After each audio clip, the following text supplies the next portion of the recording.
At the very beginning of the podcast, we talked about how most companies operate with extreme inefficiency on the most important things. And so you just talked about processes, and we've talked in our previous conversations about process simplification and tackling these inefficiencies. Give us an idea of what you're talking about there, maybe a story that brings it to light. Yeah. And for what it's worth, some of this is how I've inhabited what you just said, the importance of simplification and efficiency and how to get that. For me, some of this is new from a business perspective because I've never really managed people in the way I'm managing people now. It just wasn't part of my career. I had it as an RD with RAs. It's just not the same as the company and having a lot of employees to care for, support, lead. One of the really cool things about this job has been good direction from leadership, not only at my present level, but the level above. And so shout out to my boss and my boss's boss for giving some direction on what should be our principal means of aim. And basically it's something like the best product for the customer is a product that doesn't require customer experience. Obviously, the product is so good that you just use it and you never have to think about it. You do everything you want with it. And therefore, boom, you're happy. You don't need support. That's the best support possible, is no support. So ultimately, product quality, if you can get your product to be so sophisticated, supple, and user-friendly as possible, that is the ultimate. Now, we don't live in a world where that's simple to achieve.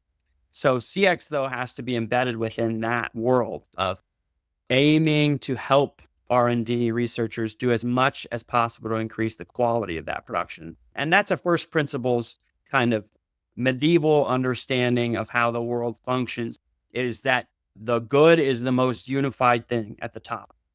And everything that comes out of the good begins to multiply. And multiplication is not helpful. If I were to go to my kid, hey, eldest son, please tell my wife that I am upset with how she made the eggs this morning.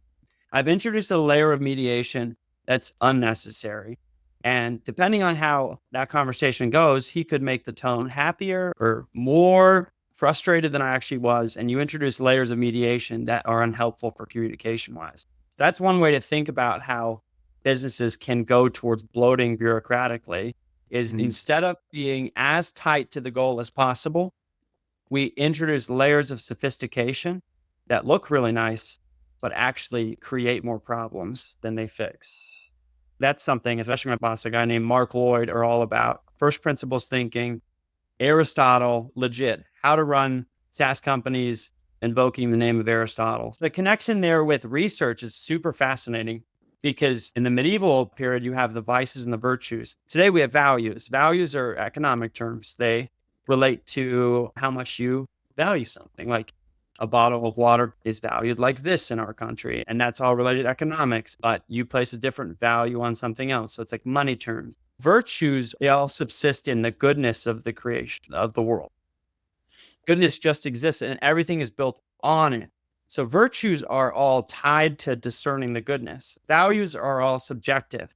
And therefore, this idea of worldviews is tied to values. We each have different values, we each have different worldviews. Well, the medieval world didn't think like that. Everyone just is participating in a world marked by good.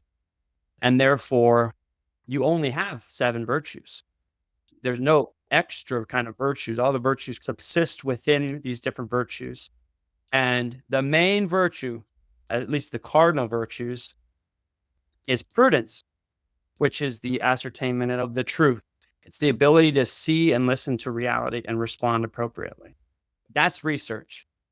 And one of the virtues that subsists within the virtue of prudence is diligence or studiousness, which is a long study in the same direction on the same topic. Now, this kind of brings up a point we talked on our earlier call about, but the vice, there's vices attached to each of these virtues, and the vice associated with diligence is curiositas or curiosity. And we, as kind of modern 21st century people, we love the word curiosity. It's among the highest of virtues for our own time. And the association, I think, is the idea of wonder. Like you go and investigate things and you enjoy the world. That's the association it has. But actually, it's one of the deepest vices in the medieval period.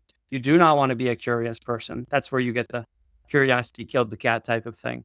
But the reason why is because you have these things called curiosity shops. Lots of hundreds of little things you can look at that are all a little bit different, but they're all cheap.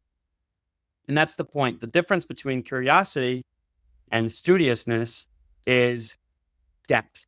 Curiosity, you have 100 things you have. They're yours. They're equipment in your little arsenal of knowledge. But you don't know enough about them and they're not durable enough. And once someone asks you the question, why, like 3 times, you've already exhausted your knowledge of that thing. Diligence is building. So everything that is tied up with that virtue of the good builds so that your equipment to manage the world, to be just, to be courageous, to be temperate, those are the virtues built on prudence. All of those things rely upon your understanding of reality. So you're curious and you are imprudent, then you will act unjustly. You will make unjust decisions. You will have false courage. You'll attack things that shouldn't be attacked. And then you'll also be intemperate. You'll think you can control the whole world. For me, that's my 16th, 17th century history coming back to this random new location called me as a director of customer experience. It's actually so applicable, tremendously applicable in terms of how to solve problems, much more applicable than kind of modern sensibilities around knowledge acquisition.